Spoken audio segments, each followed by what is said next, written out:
Welcome to Green Shoe Radio. I'm your host, Mark Bunting. Our guest today is Corwin Ko, CEO and Director of Sitka Gold Corp. It trades under the ticker symbol SIG on the Canadian Securities Exchange, on the OTCQB under SITKF, and Sitka trades in Frankfurt under 1RF. Corwin, good to see you, sir. Thanks, Mark. Good to be here. So Sitka Gold, for those who don't know, has 5 diverse projects, and we're going to focus primarily on RC Gold in Yukon, where the company discovered a massive new gold deposit target, and we'll focus on Alpha Gold in Nevada, a Carlin-type gold deposit target in the heart of what's called Elephant Country. So to start off, can you give us a brief overview of both projects? For sure. RC Gold, obviously that's our big excitement right now. We've just announced drill hole results from hole 21 that intersected 220 meters of 1.17 grams per ton gold from the surface. So that made us pretty happy. Now, a little overview on the RC Gold property.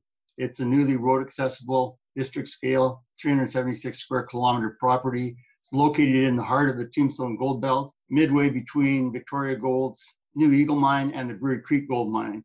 These are both intrusion-related gold deposits. So this area is very fertile for the discovery of additional intrusion-related gold deposits, and that's why we're focused in there.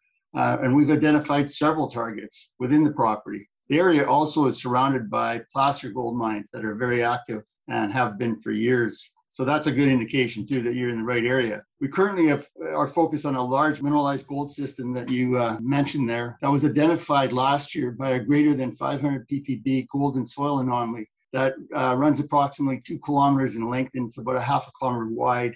And it includes a couple of granitic intrusions that outcrop in the area. So last year we put 4 drill holes into this newly prospective gold and soil anomaly, and we had excellent results and followed up this year with another 15 drill holes. But this drill hole that we just announced is by far the best results to date, and it's in an area of the anomaly where we had not previously drilled. So we're very excited about continuing to follow up, step out drilling from this drill hole and see how big this is. It's also the first drill hole that we intersected what we believe is a structural control for the gold mineralization. It's called the Blackjack Fault. So we still have 5 drill holes pending from this year's drilling at the RC Gold property in the Yukon. So that's exciting times for Sitka.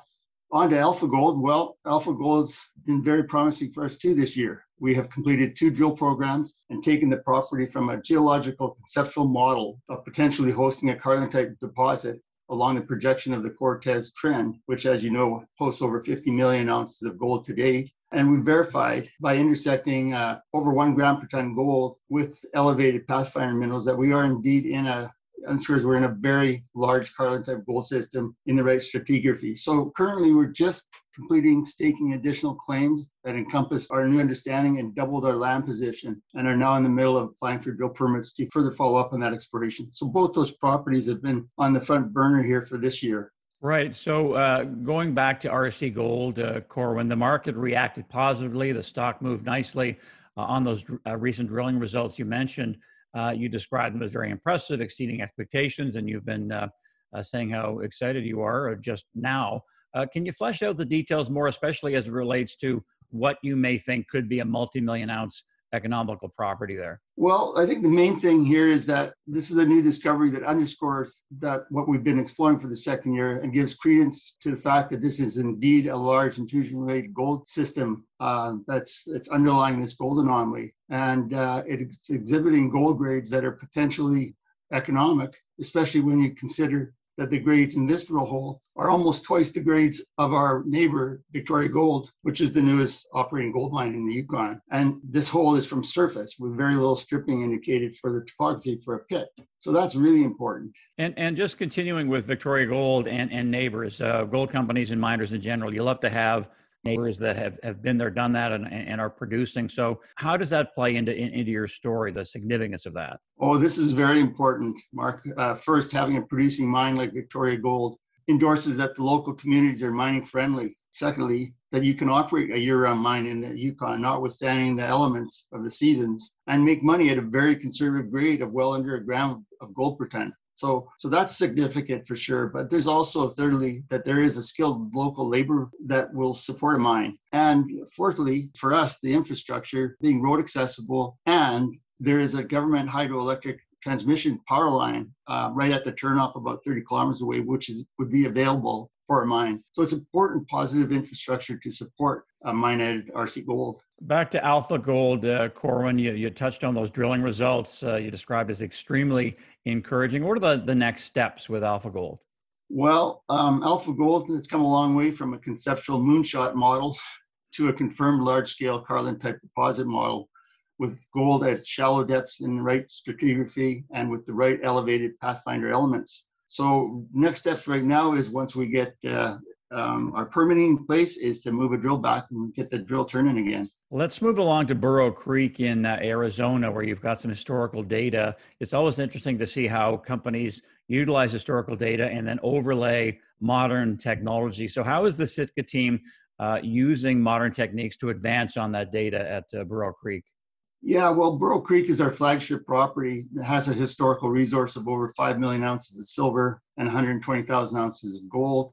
This property was scheduled to go into production and had all the necessary permits in the early 1980s, but the gold price collapsed and the company put it on the shelf.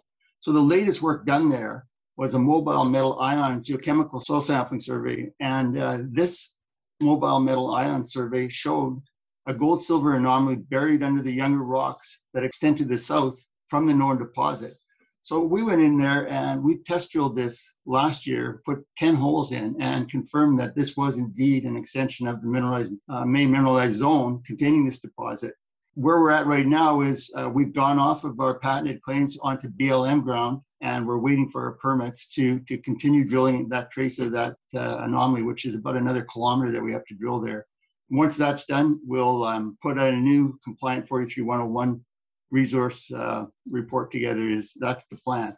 All right. And the other properties, Sitka expanded its land position in the Tombstone Gold Belt that you were touching on in the Yukon.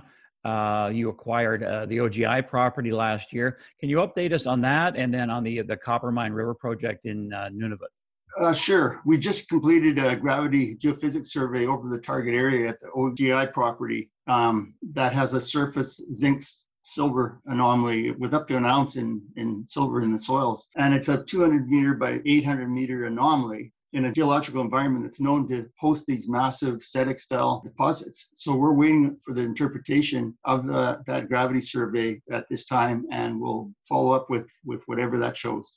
The Coppermine River property, it's a very interesting property. It's a 50,000 hectare property, 30 kilometers from Tidewater. It's owned 100% by Sitka Gold through its wholly owned subsidiary, Arctic Copper Corporation. We discovered a surface showing of sedimentary hosted copper running around 13.5% copper, a couple ounces of silver there a few years ago. This is just rocks that were being spit up from the thawing of the permafrost there. And freezing and thawing repeatedly has brought that to the surface is our take. So we went and did 2 gravity surveys over this area over the last couple of years and identified a large gravity anomaly just right below where these rocks on the surface are. So we think that this is this anomaly that we're looking at, this gravity anomaly, is probably a sedimentary hosted copper deposit. And we're in the process of applying for a drill permit to test this. Shifting gears now, Corwin, to financing. Sitka raised more than $6 million this year to fund its operations. You say you're fully funded through the end of the year, which is almost over. What's the plan for 22 in terms of financing? Well, we're going to follow up on our recent drill results in the Yukon as soon as we can, especially around hole 21. Plans are in the works for this to happen as soon as possible. But we're also positioned and financed to move quickly to start drilling at both Alpha Gold in Nevada and Burro Creek in Arizona, subject to receiving our drill permits. All right. So in terms of investors who are looking at the precious metals landscape, they're looking at your company, Sitka Gold Corp. What can they expect in terms of catalyst and news flow heading into next year and throughout the next year, specifically with drilling results? We're going to see a steady stream? Oh, absolutely. We intend to start drilling up in the Yukon as soon as possible after seeing these results, but also in Alpha and Arizona. We are really aggressive explorationists, Mark. That's evident in the fact that last year we had 4 drill programs that we completed, and this year we've completed 3 drill programs. So we get the bit turning as much as we can and get the news out when we can. All right, lots to look forward to. And like a lot of CEOs, Corwin, you think your share price is undervalued. Give us the investment case, and you have been throughout this conversation, but why do you think Sitka Gold's share price should be higher compared to peers? Well, there's several reasons, but the main thing I think is that Sitka Gold is a fairly new company. It's not got the story out there yet. Not many people know that we have a diverse portfolio of quality assets that cover silver and gold and copper. But I think that that's going to change rapidly, especially in light of the impressive asset results we just released this week. So I expect that gap to close fairly quickly as the word gets out, Mark. All right, we covered a lot of ground, lots to look forward to. Good luck with everything in 2022, Corwin. Thanks for your time today. Thanks, Mark. All right, good stuff. You've been listening to Green Shoe Radio. Our guest has been Corwin Coe, CEO and Director at Sitka Gold Corp, which trades under the ticker symbol SIG on the Canadian Securities Exchange. It trades on the OTCQB under SITKF and Frankfurt under 1RF.